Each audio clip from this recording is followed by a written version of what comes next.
If your paper planning system isn't quite going to plan, then you could be stuck in what I call the planner cycle of stress. Hey Planner fam, what is up? It's Chloe here, and today I want to chat about being more organised and productive. You see, it's not necessarily about having the perfect planner, buying all of the inserts, having an awesome to-do list, or the perfect inbox method, or even about planning big audacious goals about getting stuff done. In fact, those things can actually cause more harm than good due to a little pitfall I call the planner cycle of stress. You see, it all starts with the desire to be more productive and organised, which is a great desire to have, except for some it can lead to this unfortunate cycle. So let's check out exactly what it is. Here is the planner cycle of stress. Phase 1 of this cycle is you decide to be more organised and productive, so of course you buy a planner.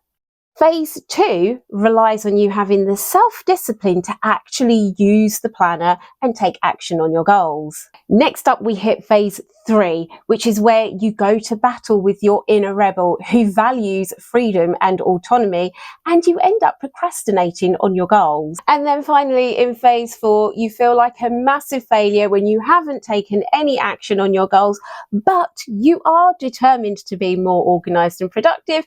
So guess what?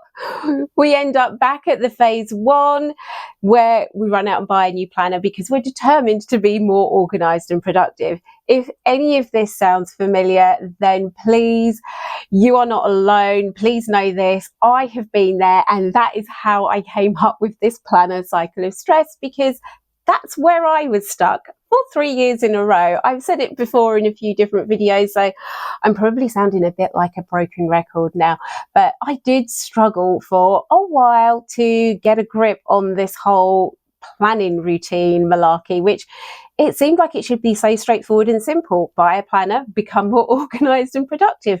But unfortunately, it just wasn't fitting together until I realised that I was trapped in the planner cycle of stress. If you have identified that you are stuck in this cycle, perhaps you even recognise which phase of the cycle you are currently in, I'm going to show you how you can get out of it by essentially reverse engineering each of the steps. So let's see what that looks like. Phase 1, don't run out and buy a new planner unless you've got a checklist. So my first recommendation would be, if you've already got a planner, do a bit of a pros and cons. What has worked? What hasn't worked? What do you love about it? How has the format helped you? What things have you avoided or not really enjoyed doing? Once you've drawn up this list, you can then use that to help you choose the right planner that's going to tick more of the pros list than the cons list in terms of what you need for your current setup. And if you're a complete newbie, then just start by thinking, what do I actually need to use my planner for? What are the things that I need to plan? And here I would say definitely stick with simple, because the more complicated you make it, the more self-discipline you're going to need to use your planner. So start with the basic things that you need to plan, that you need to keep organised, and once you've got into your planning routine and you feel very comfortable using a planner, you're checking it regularly, then you can progress on to adding more things that you want to keep organised. In phase 2, don't rely on self-discipline. And again, I know I've literally just said it, but it does go back to stick with simple or start with simple, because the more complicated you make things, the more self-discipline you're going to need. I know I sound like a broken record, but trust me, I am talking from experience here. And it wasn't until I stripped everything back to the basics and got rid of all of the hustle culture kind of mentality that I was coming at my planner with, and just went to the basic life skills that I needed to keep organized and planned.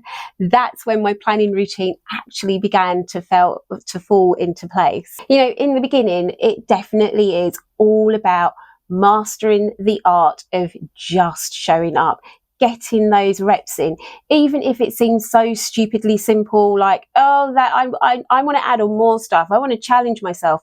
Don't challenge yourself. like I said, you'll be relying on self-discipline, and that is never a fun place to be in. In phase 3, understand what your values are. You see, you do not want to go to battle with your inner rebel. Trust me, they will use your values against you and win.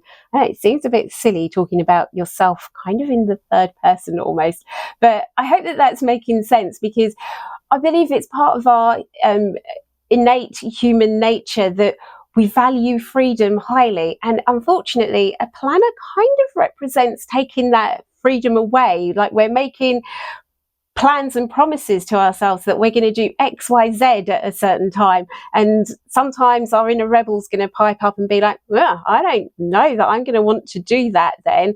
And yeah, that's when the procrastination kicks in, and it's just a bit of a downward spiral.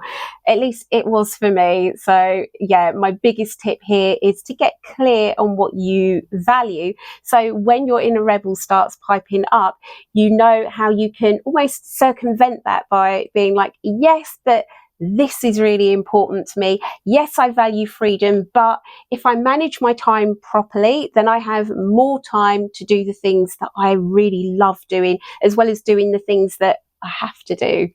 And then finally, in phase 4, and I really want to bring this home, you are not a failure if things don't quite go to plan. Let me help set you free from that limiting belief by treating it all like an experiment. As soon as you come at it with this kind of experimental mindset of, I wonder what would happen if I used a planner with monthly inserts, or I used daily inserts, or I used this type of planner. And as part of your experiment, having a hypothesis of what you think the outcome is going to be, because that's what every great experiment has, a hypothesis where you come to a sort of educated guess as to what the outcome is going to be. And then you start defining some ways of measuring it. So how long are you going to run this experiment for? What are the key things that you are looking for?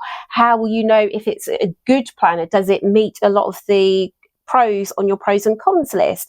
Are you expecting XYZ to happen if you use this particular type of planner over that particular type of planner?